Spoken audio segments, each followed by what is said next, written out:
Hello friends, मैं सौरव शुक्ला आपके अपने YouTube channel ultra GK study में स्वागत करता हूं। तो फ्रेंड्स, हम इंडियन हिस्ट्री में पार्ट 7 तक का ख़त्म कर लिए थे। हमने पार्ट 7 में इंडस वैली सिविलाइजेशन ख़त्म कर लिया था, आपका फिनिश कर लिया था हिंदू घाटी सभ्यता। आज हम वैदिक कल्चर, वैदिक संस्कृति पढ़ने वाले हैं। ठीक है फ्रेंड्स, तो वैदिक संस्कृति स्टार्ट करने से पहले हम इसके बारे में जानेंगे, क्या है वैदिक से सिविलाइजेशन, कब हुआ, क्यों वैदिक सिविलाइजेशन नाम पड़ा। ठीक है फ्रेंड्स, तो चलिए स्टार्ट करते हैं। मैं एक बार वैदिक सिविलाइजेशन यहाँ पे खोल देता हूँ।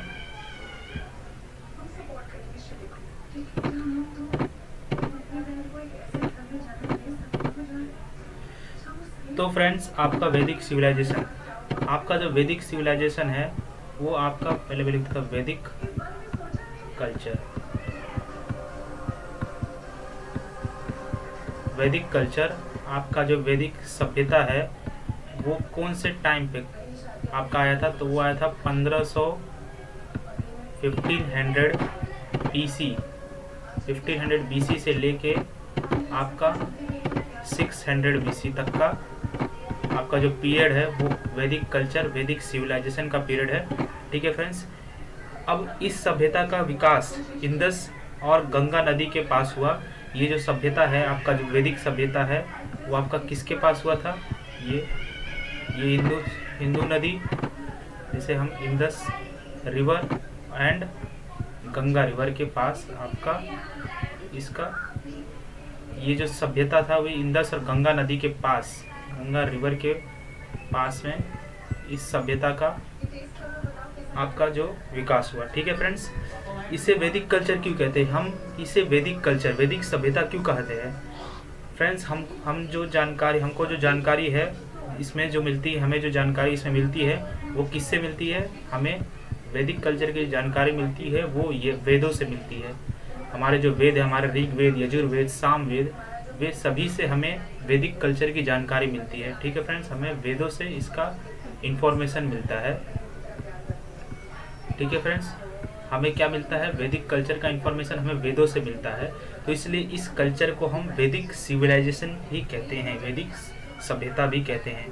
फ्रेंड्स, हमको पता है वेद क्या, आपका जो वेद, जो ऋग्वेद है, यजुर्वेद, वो सब किस भाषा में लिखे हैं, वो सब संस्कृत में लिखे गए हैं। ठीक है फ्रेंड्स, तो ये जो इस सभ्यता से हमें क्या पता चलता है, एक और चीज़ हमें पता चलता है कि आपका जो वैदिक कल्चर है वो संस्कृत भाषा, वहाँ पे जो भाषा यूज़ होता था वो क्या होता था, संस्कृत यूज़ होता था, संस्कृत। ठीक है फ्रेंड्स, तो ये आपका वैदिक कल्चर के बारे में। और इसमें क्या था, इस सभ्यता का विकास किसके द्वारा किया गया था, ये जो सभ्यता है आपका वैदिक कल्चर वो किसके द्वारा किया गया था। अब तो सबसे बड़ा इसका सवाल है, ये जो आपका जो सभ्यता है वो मैक्स म्यूलर, आपका एक मैक्स म्यूलर करके एक इतिहासकार है, मैक्स म्यूलर। ये क्या है आपका, ये आपका एक हिस्टोरिकल है। ठीक है फ्रेंड्स, ये आपका इतिहासकार है। तो इसने क्या किया था, ये उसने कहा कि एक इलाका है आपका जो सेंट्रल एशिया, एक इलाका है सेंट्रल एशिया से कुछ आदमी, बहुत से, मतलब सेंट्रल एशिया तो बहुत से आदमी आपके आए कहाँ पे, भारत में, आपके इंडिया में आए। ठीक है फ्रेंड्स, सेंट्रल एशिया से कुछ आदमी, आपके बहुत से आदमी आपका भारत में आए। ठीक है फ्रेंड्स, और जहाँ आपको आए वो लोग काला सागर, और कौन से नदी के किनारे, आपके भारत में काला सागर और कैस्पियन सागर देखने को मिलेगा। ठीक है फ्रेंड्स, तो जिस नदी के पास वो आए इन भारत में, वो काला सागर और कैस्पियन नदी के पास था। तो फ्रेंड्स, ये क्या करते हैं, जो सेंट्रल एशिया वाले हैं, यहाँ से कुछ लोग और कुछ लोग जो आए आपका सेंट्रल एशिया में, जो आपका सिंध, और सिंध में आके, आपका जो सिंध कहाँ है, आपका सिंध, आपका जो सिंध है इंडिया में, आपका सिंध, ये सिंध में आपके पंजाब में आए। जो आपके जो सेंट्रल एशिया वाले लोग आए हैं आपके, वो भारत में सबसे पहले सिंध, पंजाब के इलाके में आए और एक सभ्यता का विकास किया। यहाँ पे आके एक सभ्यता का विकास किया और इन्हें कहा गया कि ये कौन है, आपका जो सेंट्रल एशिया से आया है, उन्हें कहा गया आपका आर्य जाति वाले, आर्य। ठीक है फ्रेंड्स, इन्हें क्या कहा गया, इन्हें आर्य जाति के लोग कहा गया। ठीक है फ्रेंड्स, अब ये जो सभ्यता वाले थे, ये आपके जो सेंट्रल एशिया से आपको जो इंडिया में आपके जो पंजाब में आए, ये जो सभ्यता वाले थे, ये इनका सभ्यता क्या था, ग्रामीण सभ्यता था। इनका सभ्यता कैसा था, ग्रामीण। इनका सभ्यता कैसा था, रूलर सभ्यता यहाँ का था, रूलर सिस्टम था। आपको मैंने बताया था कि जो इंडस वैली जब हम लोग पढ़े थे, सिंधु घाटी सभ्यता, तो उस टाइम पे जो था उसर का सभ्यता जो था वो क्या था, अर्बन सिविलाइजेशन था, आपका नागरिक सभ्यता था। आपका क्या था, नागरिक। ठीक है फ्रेंड्स, ये क्या था आपका, कौन सा, इंडस वैली सिविलाइजेशन, आपका सिंधु घाटी सभ्यता आपका नागरिक सभ्यता था। बट ये आपका वैदिक कल्चर जो है वो कौन सा सभ्यता है, वो ग्रामीण सभ्यता है, रूरल सिविलाइजेशन है। ठीक है फ्रेंड्स, इस सभ्यता को का आधा अध्ययन करते हैं तो इसे दृष्टि में बांटे गए हैं, इसे दो दृष्टि में बांटे गए। जो इस सभ्यता आपका जो वैदिक कल्चर है, हम इसे दो दृष्टि में बांटेंगे। तो फ्रेंड्स, सबसे पहले मैं एक बार फिर से इसको बताना चाहूँगा, ये आपका जो सभ्यता है इसका हमें इसका टाइमलाइन पता है कि आपका 1500 BC से लेकर 600 BC में आया था। ठीक है फ्रेंड्स, इंदुस नदी और गंगा रिवर के तट पर हमें मिला था इसके अवशेष। ठीक है फ्रेंड्स, इसके जो क्या बोलते हैं, ये इसका जो नाम, ये इस वैदिक कल्चर हम क्यों बोलते हैं, क्योंकि ये वेदों से लिया गया था। ठीक है फ्रेंड्स, इसके बारे में हमें कौन बताता है, हमें मैक्स मिलर नामक इतिहासकार बताते हैं। और यहाँ पे आर्य कौन थे, जो अपना सेंट्रल एशिया से आपका इंडिया में कब सबसे पहले सिंध पंजाब में आए थे, और यहाँ का जो सभ्यता वो क्या था, ग्रामीण सभ्यता था। तो फ्रेंड्स, इसे मैं रफ कर देता हूँ।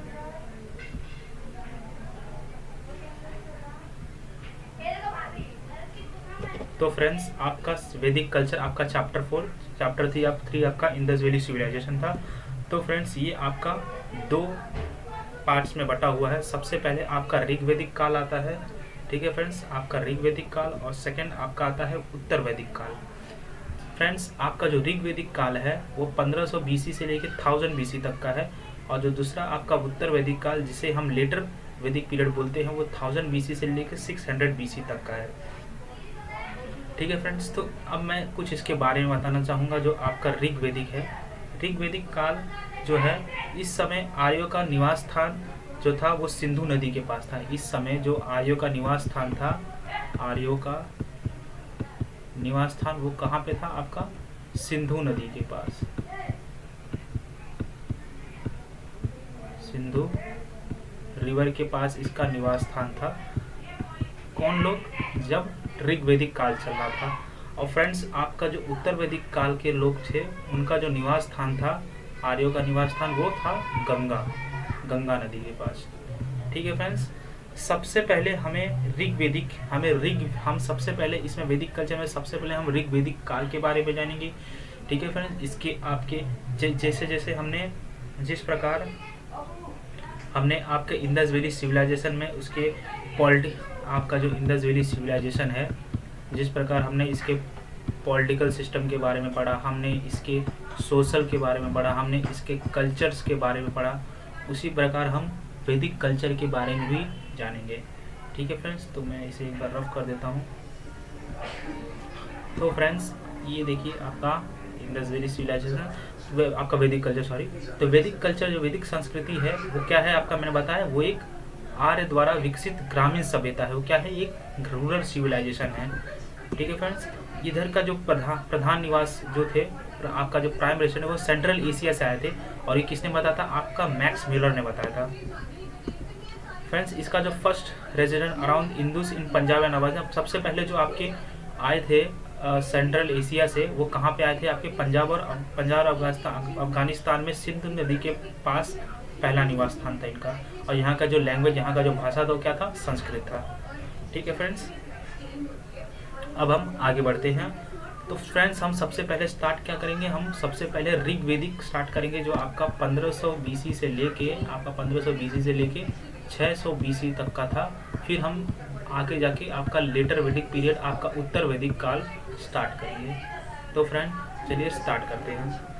फ्रेंड्स, सबसे पहले हम ऋग्वैदिक काल के बारे में जानेंगे। इसमें सबसे पहले हम राजनीतिक और प्रशासनिक व्यवस्था के बारे में जानेंगे। हम सबसे पहले इसके पॉलिटिकल और एडमिनिस्ट्रेटिव सिस्टम्स के बारे में जानेंगे। तो फ्रेंड्स, सबसे पहले ये समझने के लिए हमें इसके बारे में जानने के लिए सबसे पहले ये समझना चाहिए कि यहाँ का हमें ये समझना चाहिए कि प्रश्न की इकाइयाँ मतलब क्या, आपका यूनिट ऑफ एडमिनिस्ट्रेशन कितनी थी। यहाँ पे जो यूनिट ऑफ एडमिनिस्ट्रेशन वो कितनी थी आपकी, यूनिट ऑफ एडमिनिस्ट्रेशन। तो फ्रेंड्स आपका यूनिट ऑफ एडमिनिस्ट्रेशन जैसे आज के भारत में हमें केंद्र सरकार देखने को मिलता है, हमें राज्य सरकार देखने को मिलता है, हमें स्थानीय सरकार देखने को मिलता है, उसी प्रकार आपका यहाँ पे क्या था, यूनिट ऑफ एडमिनिस्ट्रेशन। यहाँ पे हमें क्या देखने को, हमें सबसे पहले यहाँ के प्रश्न की इकाइयों के बारे में जानना पड़ेगा। ठीक है फ्रेंड्स, तो सबसे पहले इसे मैं रफ कर देता हूँ।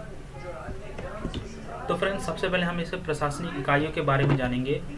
तो फ्रेंड्स आपके जो यहाँ का जो ऋग्वेदिक सभ्यता में हमें 5 भाग, ऋग्वेदिक सभ्यता आपका 5 भागों में बटा है, 5 भागों में। ठीक है फ्रेंड्स, आपका जो ऋग्वेदिक सभ्यता है वो 5 भागों में बटा हुआ है। सबसे पहला आपका जो है वो क्या है, कुल। ठीक है फ्रेंड्स, सबसे पहला कुल, जो कि आपका सबसे छोटा यूनिट था, सबसे छोटा इकाई था, सबसे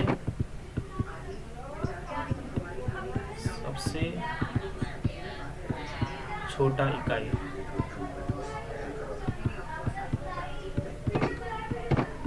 ठीक है फ्रेंड्स, ये जो आपके एग्जाम में पूछ भी सकता है कि यहाँ का आपका जो ऋग्वेदिक काल का जो सबसे छोटा यूनिट है, सबसे छोटा एडमिनिस्ट्रेटिव यूनिट है वो कौन सा है, तो वो है आपका कुल। ठीक है फ्रेंड्स, कुल मतलब आप एक तरह से परिवार समझिए। ठीक है फ्रेंड्स, आपका कुल का मतलब क्या होता है, आपका कुल का मतलब होता है परिवार।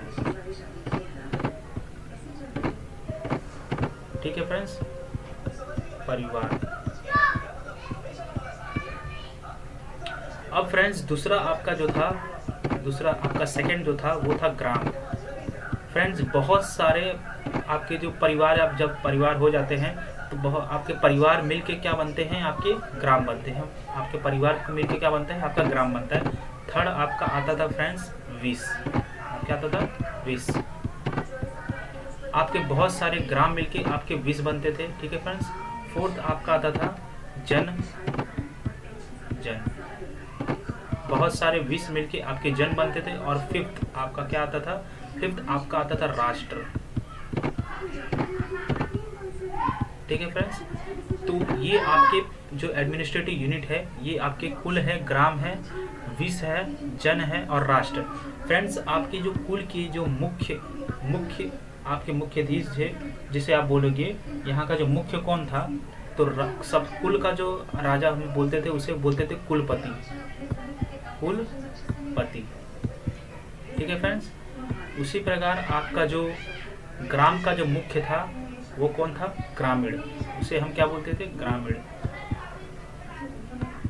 ठीक है फ्रेंड्स, उसी प्रकार आपका जो विस था, आपका जो विस है हमें उसे क्या बोलते थे, विसपति।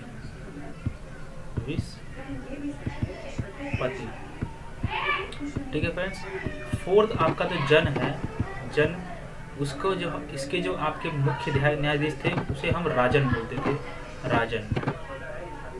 ठीक है फ्रेंड्स, और जो लास्ट आपका जो राष्ट्र था उसे हम क्या बोलते थे, राजा।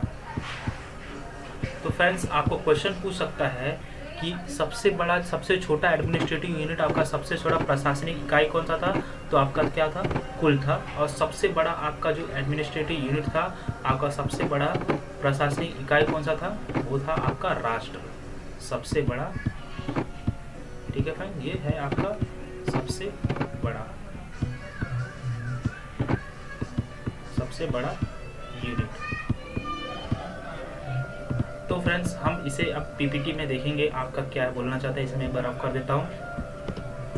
तो फ्रेंड्स ये देखिए, आपके जो ये है आपके सबसे पहले आपका कुल था, कुल के मेन को हम क्या बोलते थे, कुलपति। फिर आपका विलेज, उसके मेन को हम ग्रामीण बोलते थे। विस, क्लैन, जो कि कबीले आपके जो क्लैन कबीले में होते थे उसे हम विसपति बोलते थे। जो जना था उसको हम राजन बोलते थे। और जो स्टेट के जो राज्य का, राष्ट्र का जो था वो था राजा। ये आप देख रहे, राज्य में सबसे बड़ी इकाई आपका कौन सा स्टेट है, सबसे छोटी इकाई आपका कुलपति है।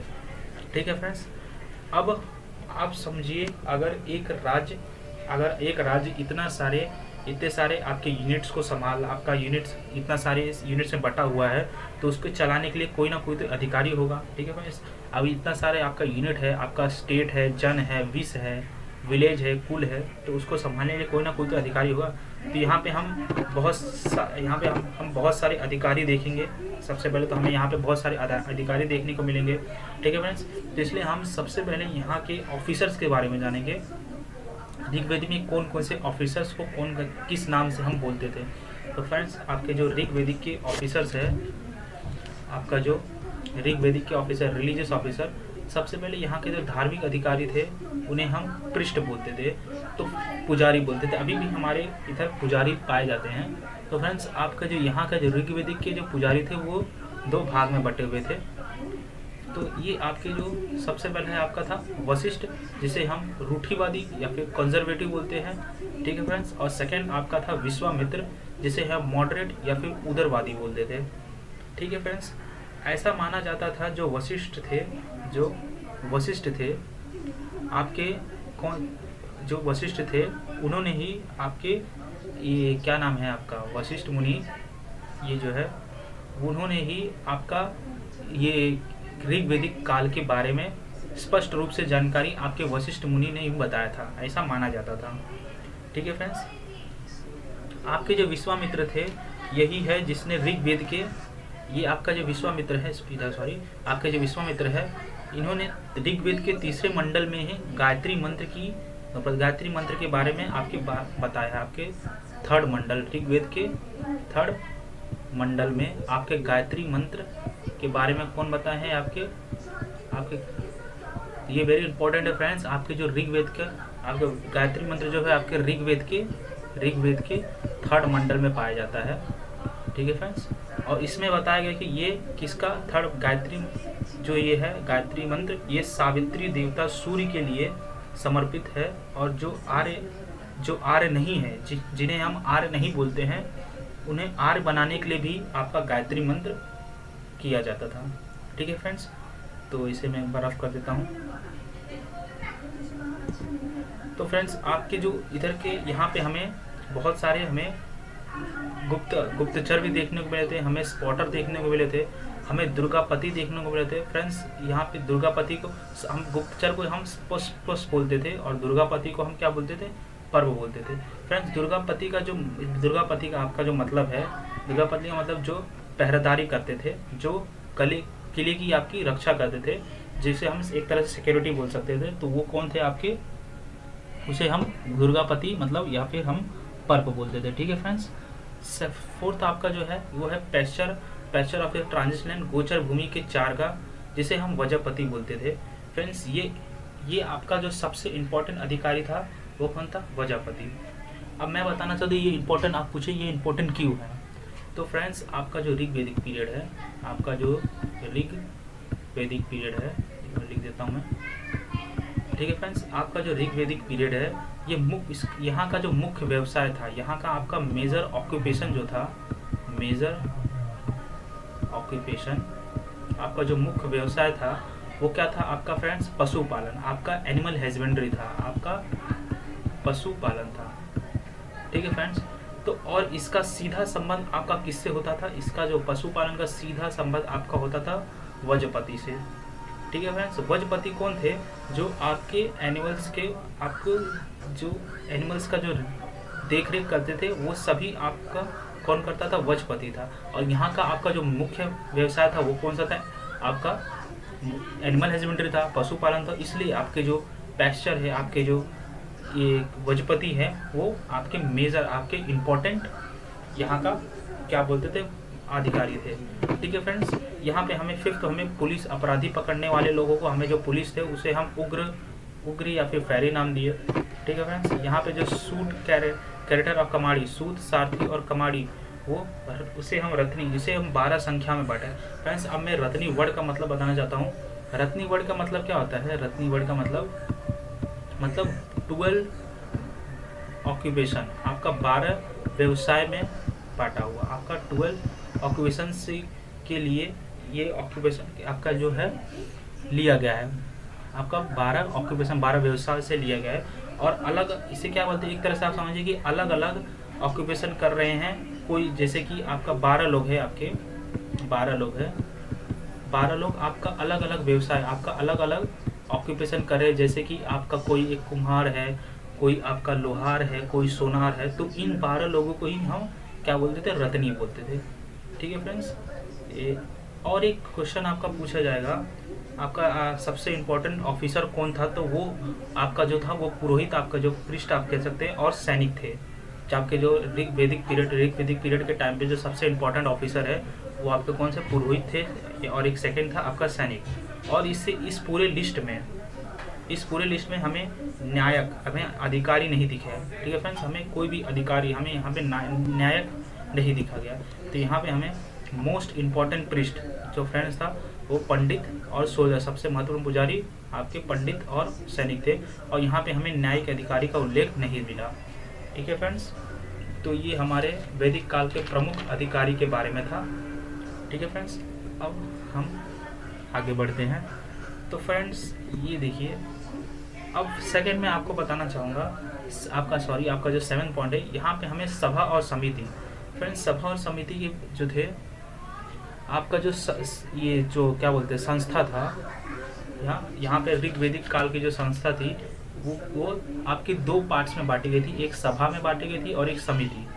इन्हें कहा जाता, इन्हें ना प्रजापति की पुत्री भी कहा जाता है। ऋग्वेदिक काल में इन्हें प्रजापति की पुत्री कहा जाता है, प्रजापति डॉटर। ठीक है फ्रेंड्स, इन्हें क्या कहा जाता है, इन्हें प्रजापति की पुत्री भी कहा जाता है। फ्रेंड्स, ये जो सभ्यता है इनका एक ही काम था, जो राजा को सलाह देने का काम कौन करता था, आपका सभा और समिति ही करते थे। आपको राजा का जो किंग का एडवाइस, ये क्या करते थे, एक ही काम था इनका, क्या करता था, किंग को एडवाइस देना, ठीक है फ्रेंड्स। और एक बात इसका क्या था कि फ्रेंड्स, यहाँ पे जो सभा और समिति आप एक तरह से अभी के टाइम पे एक लोकसभा और राज्यसभा जैसे होता था, उसी प्रकार आपका सभा और समिति था। अब फ्रेंड्स, इनका क्या एक ही काम था कि आपके जो राजा को सलाह देना था। अब राजा को, इनका एक ही काम था राजा को सलाह देना, तो ये कुछ ना कुछ तो सभा में अलग रहेगा, समिति अलग रहेगा। तो फ्रेंड्स, आपका जो सभा था, आपके जो सभा थे, सभा वो केवल आपके श्रेष्ठ लोगों के लिए बैठी जाती थी, सिर्फ और सिर्फ श्रेष्ठ लोगों के लिए। जैसे कि आपके राजा हुए, आपके बुद्धिमान व्यक्ति हुए, धनी व्यक्ति है, सिर्फ उन्हीं लोगों के लिए आपका सभा बैठाते थे। और फ्रेंड्स, आपका जो समिति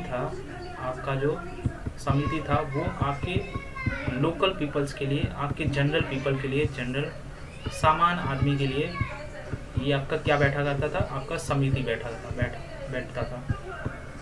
ठीक है फ्रेंड्स, तो ये सभा किसके लिए, सिर्फ एमिनमेंट के लिए, आपके धनी व्यक्ति, श्रेष्ठ व्यक्तियों के लिए आपका सभा बैठा करता था।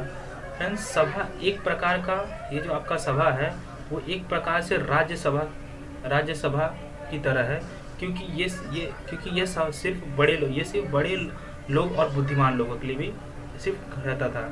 एक और बात फ्रेंड्स, कि इन सब में आपकी जो स्त्री वुमेन्स थी वो भी पार्टिसिपेट कर सकती थी। सभा और समिति में आपका वुमेन्स भी पार्टिसिपेट कर सकते थे।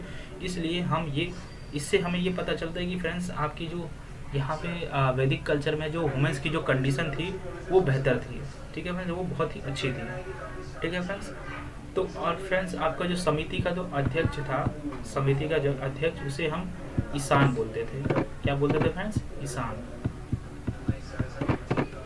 ठीक है फ्रेंड्स, तो इसे मैं एक बार अच्छे से आपको दिखा देता हूँ। तो फ्रेंड्स देखिए, सबसे पहले यहाँ इसे क्या कहता था, इसे राजा को सलाह देने वाले संख्या में रहता था, an institute advising the king. Second point आपका फ्रेंड्स ये था, ये असेंबली, ये institution of the best people, ये जो आपका जो सभा था वो सिर्फ सर्वश्रेष्ठ लोगों का संस्थान था, मैंने आपको बताया। थर्ड, आपका जो कमेटी था, आपका जो समिति था वो सिर्फ ऑर्डिनरी पीपल, आपका जनरल पीपल्स के लिए रहता था। ठीक है फ्रेंड्स, और इसके चेयरमैन से अध्यक्ष को हमने क्या बोला, ईशान बोला। ठीक है फ्रेंड्स, यहाँ पे आपका जो women's could participate in the meeting and community, बैठक और समिति में महिलाएं भाग ले सकती थी। ठीक है फ्रेंड्स, ये आपका जो सभा समिति का उस टाइम मतलब फोटो है। ठीक है फ्रेंड्स, अब फ्रेंड्स यहाँ पे अब इतने सारे राज्य है, तो फ्रेंड्स आपका इतना तो फिक्स है कि आपका लड़ाई भी होगा, यहाँ पे लड़ाई होती हो रहेंगी।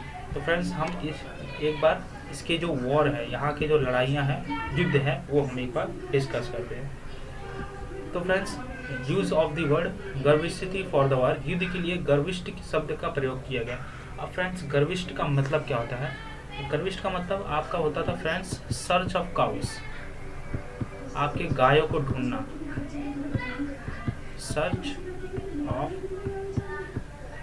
काउस। अब फ्रेंड्स आप बोलेंगे कि इसका मतलब क्या हो, मतलब ये सर्च ऑफ काउस ही क्यों? तो फ्रेंड्स इसे मैं एक बार अब कर देता हूँ। इसे क्या हम बोलते थे? सर्च ऑफ काउस, गायों की तलाश करने वाले आपके कौन थे? गर्विष्ठी बोलते थे। अब फ्रेंड्स अब यहाँ पे क्या होता था, यहाँ पे आपको मैं बताता हूँ, जो आपके जो सेंट्रल एशिया से आपके जो आए थे, जिसे हम आर्य बोलते हैं, वो आपके सब कहाँ आए? आपके इंडिया में, आपके इंडिया में आए, आपके सिंध नदी आपका पंजाब में आए। ठीक है फ्रेंड्स, तो यहाँ पे जो था सेंट्रल एशिया में, यहाँ पे कृषि का विकास नहीं हुआ था।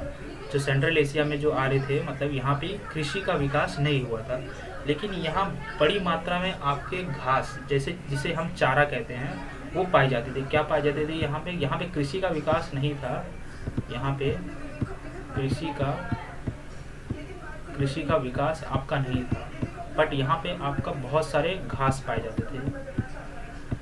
ठीक है फ्रेंड्स, यहाँ पे बहुत सारे घास पाए जाते थे, लेकिन यहाँ अब तो इसकी वजह से क्या होता है फ्रेंड्स, इसकी वजह से यहाँ पे जो पशुपालन है, पशुपालन का विकास आपका हुआ। ये घास बहुत सारे चारे हैं, तो उससे हमें पशुपालन, हम एनिमल हस्बेंड्री यहाँ पे हुआ करता था। ठीक है फ्रेंड्स, अब जो आर्य यहाँ आए, हम अब जो यहाँ से सेंट्रल एशिया से जो यहाँ आर्य आए, तो एक साथ नहीं आए, वो लोग अलग अलग जो यहाँ पे आए, जो आपके जो आर्य थे वो अलग अलग करके अलग अलग ब्रांचेस से आए। मतलब एक ही साथ नहीं कि 1-2 हज़ार आ गए, कुछ अलग ब्रांच से आए, कुछ अलग ब्रांच से, ये अलग ब्रांच से। तो फ्रेंड्स ये लोग अलग अलग ब्रांच से आए। तो फ्रेंड्स यहाँ वो आके अपना एक अलग अलग, पहला जो ब्रांच है वो इधर कबीला अपना बनाया, यहाँ पे अपना कबीला बनाया, दूसरे ब्रांच ने ये अपना कबीला बनाया, ये अपना कबीला बनाया। तो यही कबीलों के बीच आपका युद्ध हुआ करता था। ठीक है फ्रेंड, और युद्ध किस लिए हुआ करता था?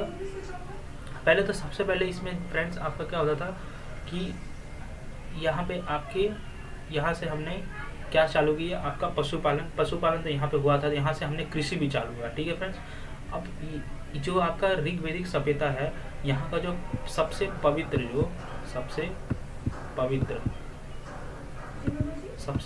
जो पशु था, वो आपका फ्रेंड्स था काऊ।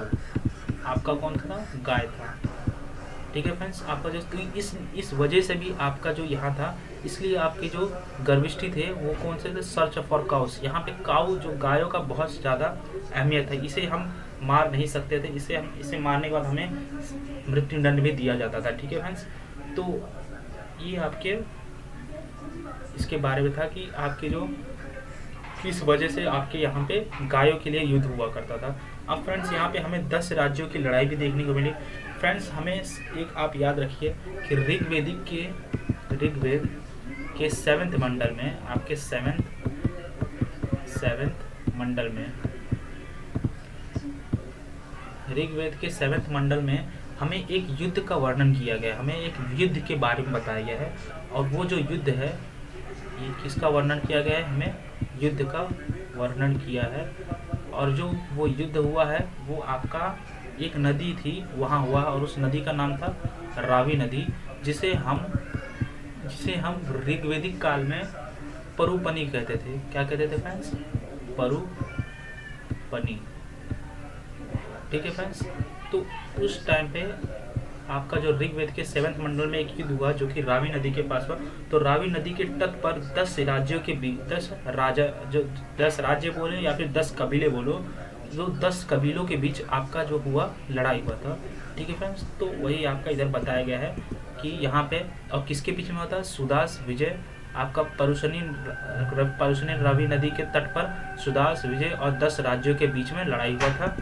और ये जो हमें जो जानकारी मिलती है ऋग्वेद के 7वें मंडल से मिलती है। ठीक है फ्रेंड्स, तो ये आपका क्या था, ये आपका वॉर के बारे में था। अब हम आगे बढ़ते हैं फ्रेंड्स। अब हम इसके कुछ सोशल इन्फॉर्मेशन, कुछ सामाजिक जानकारी के बारे में भी देखते हैं। आपके ऋग्वेदिक काल में कौन कौन क्या क्या हमें जानकारी मिलती है। तो फ्रेंड्स सबसे पहले हमें इसके वर्ण व्यवस्था के बारे में देखना पड़ेगा। तो फ्रेंड्स यहाँ पे ऋग्वेद के 10वें मंडल में हमें वर्णित पुरुष सूक्त, आपके जो अब हमें 10वें मंडल में हमें वर्णित पुरुष सूक्त के बारे में यहाँ पे जिक्र किया गया है। ठीक है फ्रेंड्स, और यहाँ पे 4 वर्ण, हमें 4 वर्ण के बारे में बताया गया है। जो 4 वर्ण कौन थे, ब्राह्मण, क्षत्रिय, वैश्य और शूद्र।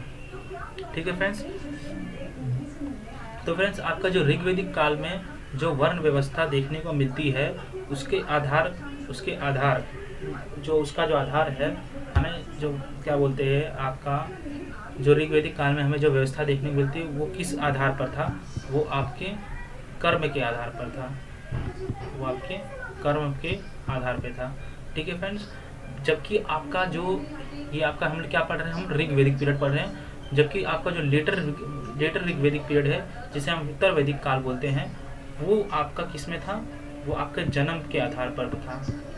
ठीक है फ्रेंड्स, वहाँ का जो व्यवस्था था वो आपका वर्ण था, वो जन्म के आधार पर था।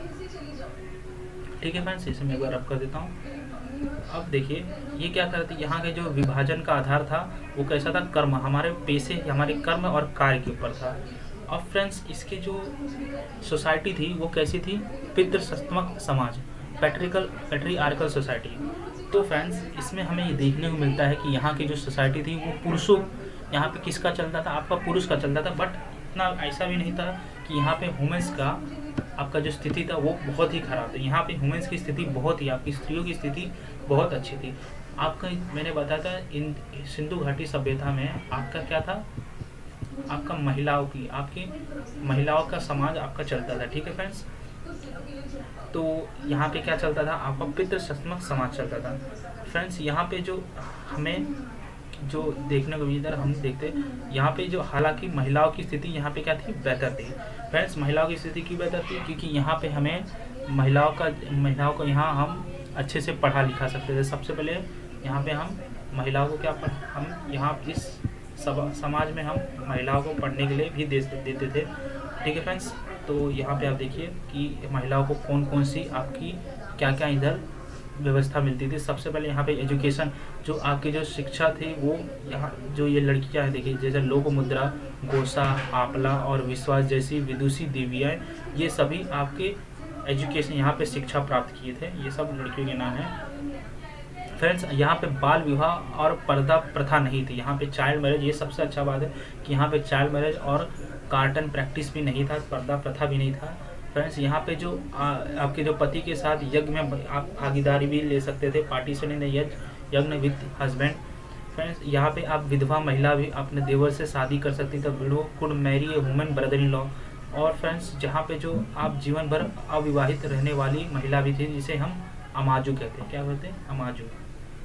ठीक है फ्रेंड्स, तो ये आपकी जो महिलाओं की यहाँ पे मतलब स्थिति थी वो बहुत अच्छी थी। फ्रेंड्स आपके अगर यूपीएससी में सवाल आए कि ऋग्वेदिक काल में, आपका मेंस में आएगा ऋग्वेदिक काल में जो महिलाओं की स्थिति थी वो उसका वर्णन कीजिए, तो आप इसमें बता सकते हैं कि फ्रेंड्स ये जो तो आपका जो सोसाइटी था सबसे पहले पितृसत्मक सोसाइटी था, बट यहाँ पे जो महिलाओं की स्थिति थी वो बेहतर थी अभी के टाइम से। तो क्योंकि यहाँ पे जो हालांकि महिलाओं की जो स्थिति थी, यहाँ पे जो एजुकेशन था उनको मिला था, इनके जो बाल विवाह और पर्दा प्रथा नहीं था। यहाँ पे पति के साथ हम यज्ञ भी कर सकते थे, भागीदार भी ले, यहाँ पे विधवा महिला देवर से शादी भी कर सकता था, और आपका जो विधवा महिला या फिर अविवाहित भी रह सकती थी, जिसे हम क्या कहते थे, अमाजू कहते थे।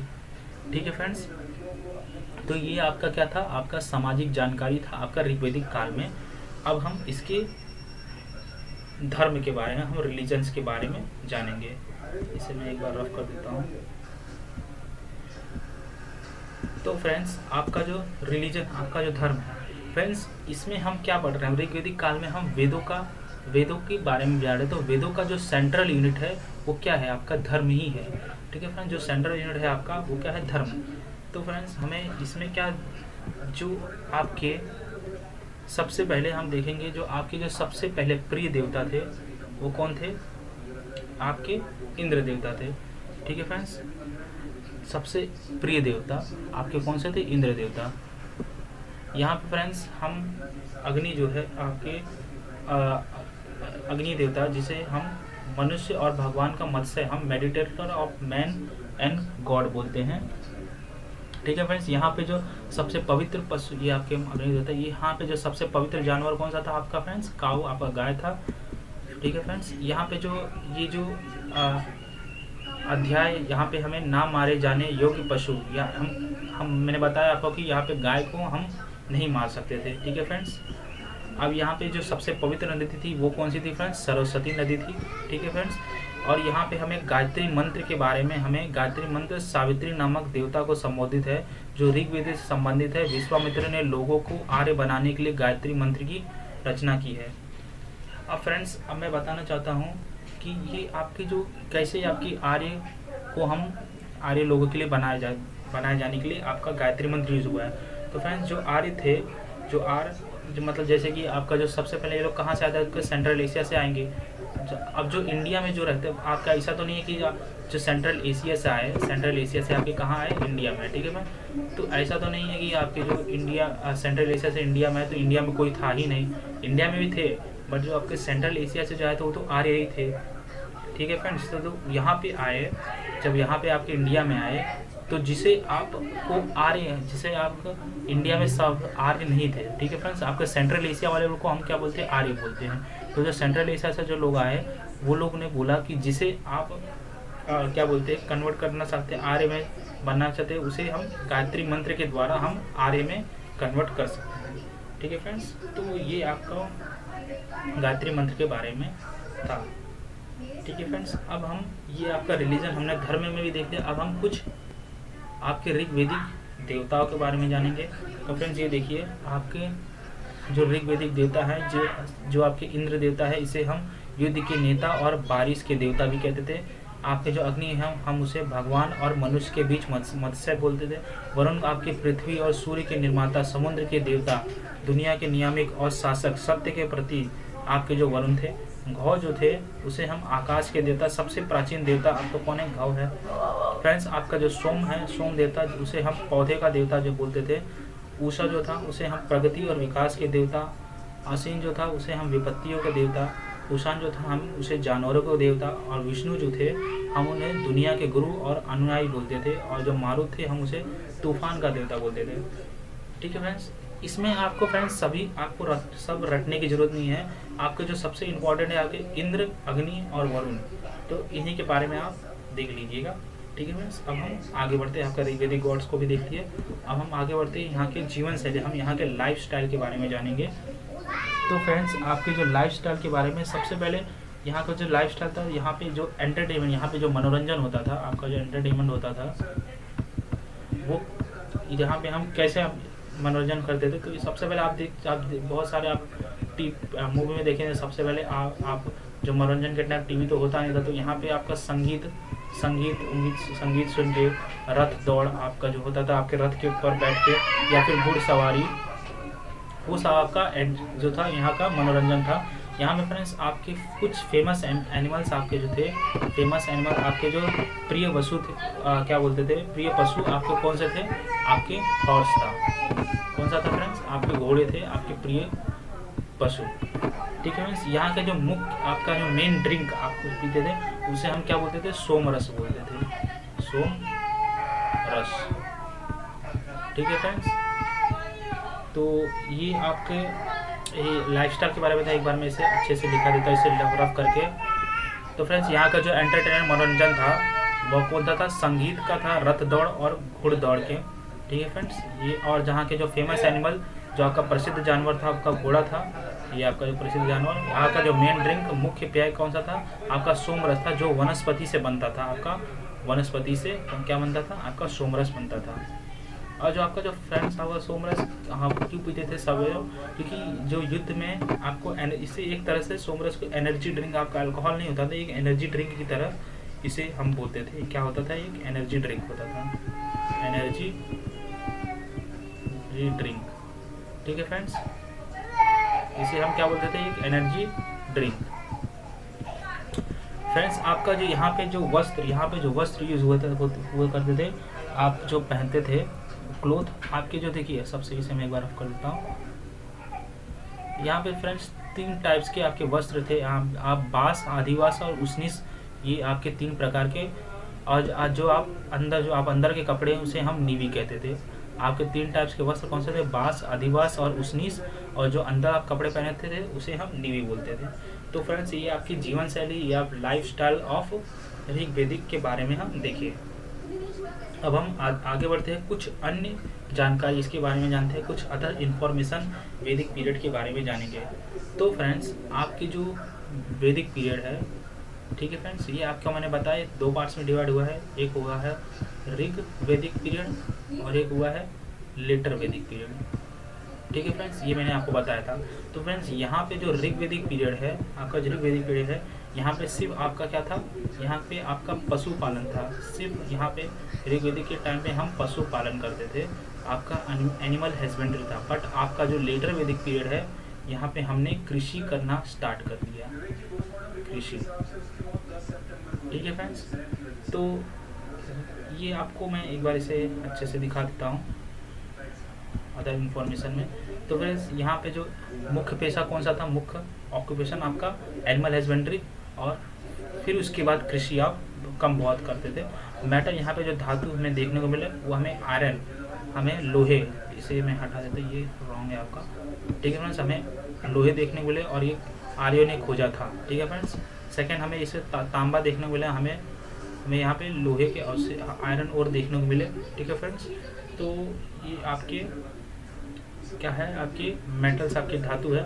फिर फ्रेंड्स हमें यहाँ पे जो विनिमय का माध्यम, हमें मीडियम ऑफ एक्सचेंज जो था वो बार्टर सिस्टम था, वस्तु विनिमय प्रणाली। ठीक है फ्रेंड्स, अब वस्तु विनिमय प्रणाली मतलब कि आपका बार्टर सिस्टम क्या होता है कि यहाँ पे आपका पैसों से आपका कार्य नहीं होता था। जो भी आप सामान लेते थे तो आप कोई वस्तु दे और उसी वस्तु को ले, आपका यहाँ पे कोई भी काम आपके पैसों से नहीं होता था। ठीक है फ्रेंड्स, तो हमें यहाँ पे कॉइन्स का पार्ट नहीं देखने वाला बार्टर सिस्टम यहाँ था। और यहाँ पे जो पेन था, पनी था, वो person who is going for away for the business, एक व्यक्ति जो व्यापार के लिए बहुत दूर अपना जो आपके जो व्यक्ति थे वो व्यापार के लिए अपना दूर दूर शहरों में जाते थे। फिर हमने यहाँ पे लैंड ऑफ ब्याज पर ऋण दिया, आपका जिसे हम विकनॉट भी बोलते थे, सुख खोरी बोलते थे। ठीक है फ्रेंड्स, तो ये आपके कुछ अन्य जानकारी थे। अब हम ऋग्वेद के रिवर्स के बारे में जानेंगे कि आपके जो इम्पोर्टेंस नदियाँ हैं। तो फ्रेंड्स यहाँ पे जो सबसे पवित्र और महत्वपूर्ण नदी आपकी कौन सी थी, मैंने बताया था आपको, सरस्वती नदी होती थी। और फ्रेंड्स लेकिन सबसे ज़्यादा सर्वाधिक उल्लेख जो आपकी नदी थी वो किसका हुआ था, सिंधु नदी का था सबसे ज़्यादा उल्लेख। सबसे पवित्र नदी आपकी सरस्वती नदी, लेकिन सबसे ज़्यादा उल्लेख किसका हुआ था, सिंधु नदी का हुआ था। हाँ, यहाँ पे आपका जो गंगा नदी है उसको एक ही बार आपका, और यमुना नदी को 3 बार उल्लेख किया गया है। ठीक है फ्रेंड्स, और यहाँ पे आपका ऋग्वेदिक रिवर्स के बारे में आपको यहाँ बताया गया। जो आपके जो प्राचीन नाम आपका जो ऋग्वेद में था, आपका कुंभ को कुंभी बोलते थे, कुभा को हम काबुल बोलते थे, विटारस्ता को हम झेलम बोलते थे, झेलम नदी जो है, और आस्किनी को हम चेनाब नदी बोलते थे। आपका ये देखिए, ये सब आपका नदी जो है आपका सब कहाँ है, पाकिस्तान में ही रहता है। पुरुषनी को हम रवि नदी बोलते थे, सतुद्री को हम सतलुज नदी बोलते थे, विपाशा को हम व्यास नदी बोलते थे, सादा नीरा को, सॉरी आपका जो गंडक नदी को हम सादा में उल्टा बोल रहा हूँ, जो गंडक नदी इसका नाम है, गंडक नदी को हम सादा नीरी बोलते थे, और घाघरा नदी को हम दृष्टदती बोलते थे, गोमल नदी को हम गोमती नदी बोलते थे, और स्वात नदी को हम स्वास्ति नदी बोलते थे। तो फ्रेंड्स ये आपके ऋग्वेदिक पीरियड से आपके कौन है, ये आपके ऋग्वेदिक पीरियड्स के कुछ प्राचीन नाम है आपके नदियों के।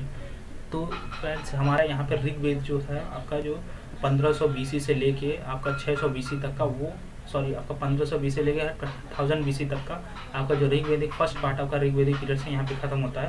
अब हम स्टार्ट करते हैं उत्तर वैदिक काल, जो कि आपका लेटर वैदिक पीरियड है, आपका लेटर वैदिक पीरियड। ठीक है फ्रेंड्स, तो वो कब से स्टार्ट होता है, आपका 1000 BC से लेकर 600 BC तक का। सबसे पहले मैं इसमें आपको बताना चाहूँगा इसका आधार, आधार। ठीक है फ्रेंड्स, फिर आपका आता है यहाँ पे ऋग्वेद, और सेकंड आप यहाँ पे मैं आपका और लिख देता हूँ लेटर वैदिक पीरियड। ठीक है फ्रेंड्स, तो यहाँ पे मैं ऋग्वेद और जो आपका ऋग्वेद पीरियड में क्या था और लेटर वैदिक पीरियड में क्या हुआ वो बताना चाहूँगा। सबसे पहले फ्रेंड्स यहाँ पे मैं देवताओं के बारे में बताना चाहूँगा। जो यहाँ पे जो देवता थे, तो जो यहाँ पे जो देवता थे, यहाँ ऋग्वेदिक पीरियड में जो सबसे प्रिय देवता थे वो कौन से थे फ्रेंड? इंद्रदेव। मैंने आपको बताया कौन से थे? इंद्रदेव। बट यहाँ पे जो आपके थे लेटर वैदिक पीरियड में वो कौन थे? प्रजापति।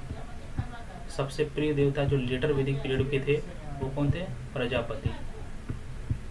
ठीक है फ्रेंड्स, ये आपके प्रिय देवता के बारे में था। फिर यहाँ का जो विनिमय का माध्यम था, जो आपका मीडियम ऑफ एक्सचेंज था, मीडियम